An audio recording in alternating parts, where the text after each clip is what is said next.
10-15 سال کے بعد جو ہے یہ جو مغربی بلاک ہے یہ شاید اس پوزیشن میں نہ رہے کہ وہ کسی کو سپورٹ کر سکے اس میں، اور پھر جو دوسرے بلاک ابھر رہے ہیں وہ آپ بھی جانتے ہیں، اور اس میں ہماری پوزیشن جو ہے وہ قدرے مضبوط ہوگی.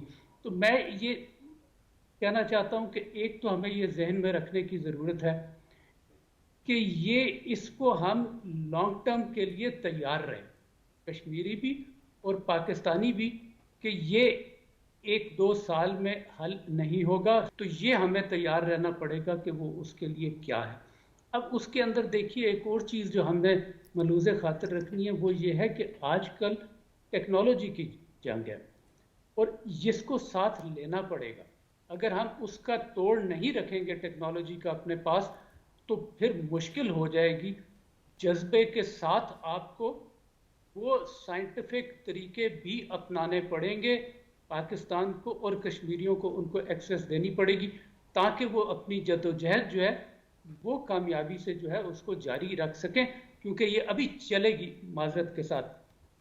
پھر بڑا ضروری جو ہے، یہ بڑی اچھی بات کی شیخ صاحب نے کہ کشمیر کا کیس مضبوط کرنے کے لیے یہ بہت ضروری ہے کہ پاکستان مضبوط ہو. مضبوط پاکستان جو ہے وہ گارنٹی ہے کشمیر کا حل ہونے میں. یہ حل انشاءاللہ ہوگا. آپ تینوں کا بہت شکریہ. ناظرین، گفتگو آپ نے سنی. انتخابات کے حوالے سے ان کا نتیجہ جو بھی آتا ہے، لیکن یہ یکسر مسترد کر چکی ہے کشمیری عوام بھی. ہم بار بار یہ بات اس لیے دہرا رہے ہیں کہ ان انتخابات کا جو بھی نتیجہ نکلے اس کی کوئی اہمیت نہیں ہوگی. اس کے ساتھ ہی میں آپ سب سے اجازت چاہتی ہوں. اللہ حافظ.